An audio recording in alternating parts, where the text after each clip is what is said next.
Oh my gosh. In my hands, I have the new Rare Beauty Soft Pinch Liquid Contours. And you heard I said contours, not bronzer. And remember, contour should be cool toned. Contour, cool tone. So I got 3 of the darkest shades. We have Tranquil, Peaceful, and Sublime. Now I will say off the bat, Miss Alina, I am impressed with the deeper shades because I know that that's been a topic of conversation and we want to make sure that everyone feels included. So we're going to definitely use Tranquil. I will say that Peaceful is a lot more cool toned, especially once it is blended out. You can see that it has a little bit more of that gray undertone. So I'm going to try and use just like the teensiest little bit because one thing we do know about Rare Beauty is that it is pigmented. So I'm just going to do the slightest dot. You can see that with just that one little dot. She is pigmented. Let's hear what the audience has to say. Is it giving snatched? I think so. This actually looks beautiful. Now I'm gonna move on to shade Tranquil. Out the gates, this does look a little bit more warm tone, so in my mind, I would use this as a bronzer. Let's talk logistics a little bit. This is 0.53 fluid ounces. You can clearly see that a little bit goes a long way. So if you're looking for something that's gonna last you a long time, take that bulk off, babes. I've never tried the Rare Beauty stick bronzer, so it's really hard to compare the two, but I do really like the formula of these. The pigment is definitely there if that's what you're looking for. But if you are someone who's new to contouring, I don't know if I would recommend these because they are so pigmented.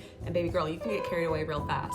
So I would just be careful. Other than that, I would say my only feedback is like, let's make them a little, like a tint, like a little bit cooler, and they would be a true contour. But I also understand that with color theory and people's skin tones and ranges and undertones and everything, sometimes somebody might need something that's a little bit warmer on the cooler side, if that makes sense. Like if the spectrum is warm to cool, they need something that's like a little bit in the middle or else they're gonna look ashy. So I get it, but overall, first impression, I really like these. I'm gonna play around with them a little bit more, you know, do some full faces, do a full beat, see how it really lays, how it sticks, but I am impressed and thank you so much, Rare Beauty, for sending this to me. Like, you didn't have to do that. That was so sweet.